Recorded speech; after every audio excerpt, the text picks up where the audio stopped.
Ali Harper, who we've met here on the cafe before, is back with her Doris Day special. And I caught up with her before she went on tour, on her South Island tour, in the rehearsal room, just to find out again what the show is all about.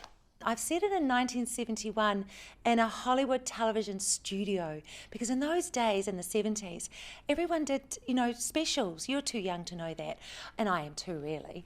But, John Denver did them, Barbra Streisand did them, Judy Garland, and so did Doris Day. So here we are in 1971, and so we've got our studio audience, who are my audience, theatre audience, and then we've got cameras. Camera 1, camera 3, camera 2. So I'm talking on air, off air. So we get to see the public Doris and the private Doris. And is it different for you doing the show again now that Doris has passed away? Yeah, it's really special. Preparing the tour, I sort of thought, okay, well, Doris has died, and everyone was emailing me. It was amazing. When she died, they all said, we thought of you when we read the news, when we heard it on the radio, we thought of you.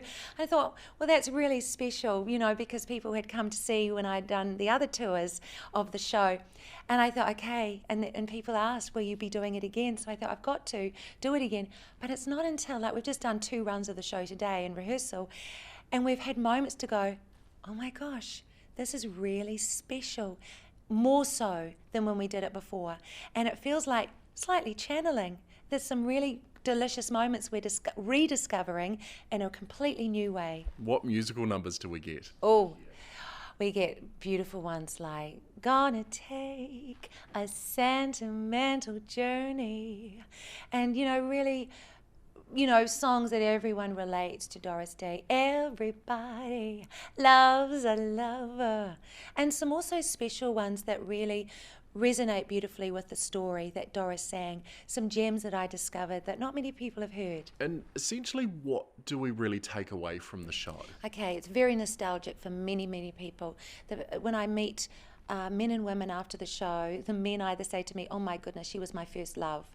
And I love that. These cheeky old men saying she was my first love. I love that. And people having moments of thinking, wow, my grandmother used to play the records on a Sunday. We used to watch all her films, and I love that. And you know what I also love is seeing young people come to see the show, because they go, wow, we had no idea. We knew the songs, some of the songs, but we didn't know, wow, her life. And I think that's so important that people like me are educating these young people to show them that this woman was not famous for how many Twitter followers, how many Instagram followers she has, but for pure grit and talent.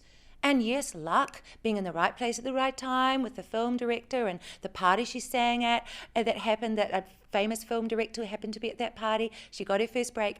But it's just about perseverance, not giving up, and managing to have this life, even though life can be hard and deal you some really shoddy, cards. So I think there's many messages in this show which I want everyone from all ages to come. I love Ali, and she is playing Doris Day on her South Island tour. She continues on Saturday in Christchurch at the piano, doing an afternoon and an evening show, and then on the 31st in Nelson too. All the details on her website, aliharper.co.nz. It's a great show.